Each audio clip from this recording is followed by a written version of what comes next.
So you're watching me, but is the government watching you watching me? Or is the government watching you watch whatever else, whether on YouTube or other pieces of social media? The answer is apparently maybe. In uncovered documents, there have been at least 2 warrants where the federal government has subpoenaed Google to obtain the viewer watching data of who is checking out certain YouTube videos. And when I say data, you're not going to believe the type of micro data they are getting into. Guys, we're going to be talking about not only that, but I'm also going to be talking about other interesting emerging developments in digital Fourth Amendment law. My name's Tom Grieve. Let's get into it.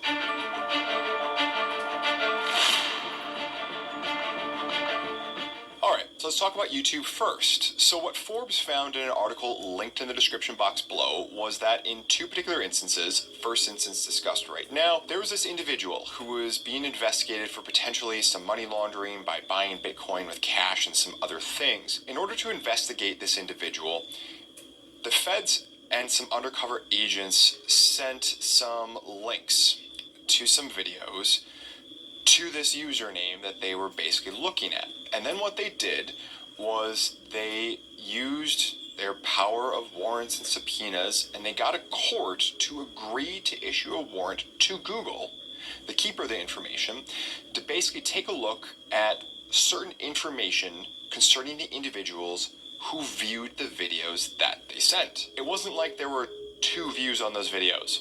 There were 30,000 plus views on these videos, and the court granted it. Now, we're not talking about generic information here as far as what they were after. They were after some very personal things. The court order obtained by Forbes showed that the government was telling Google to provide the names, addresses, telephone numbers, and user activity for all Google account users who accessed these YouTube videos between January 1st and January 8th of 2023.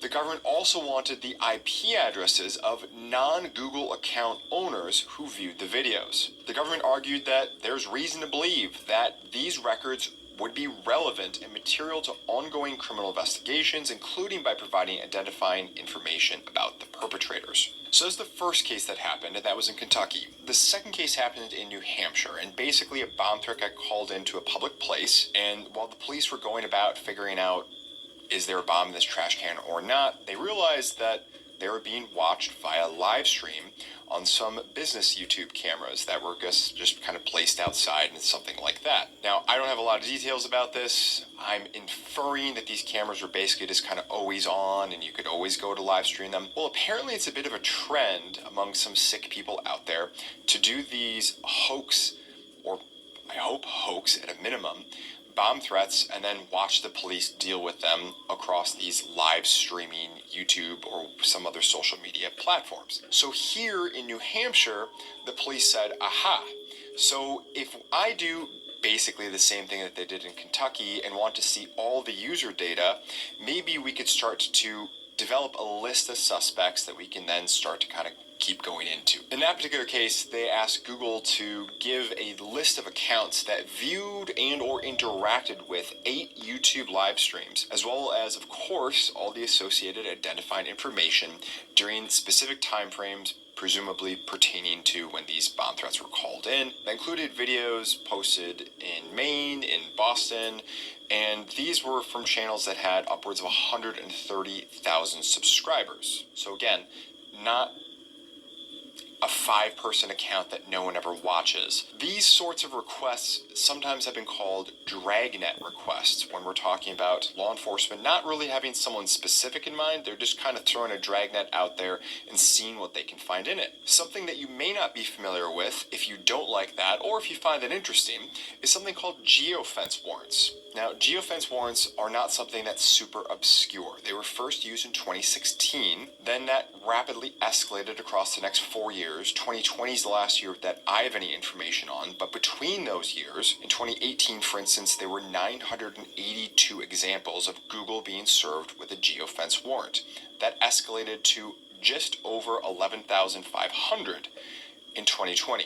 So that is rocket ship takeoff there. Now guys, if you've made it this far in the video, congratulations, your digital fingerprints are already all over this. And obviously there's nothing bad about this video at all. But if you want others to see what's happening with our rights, with the Constitution and everything else that's out there, let them know by hitting the like button. That will tell Google this is good, get this video into the search algorithm, and it will show the video to others. That's the reason why, of course, YouTubers are always asking for that kind of stuff. I look forward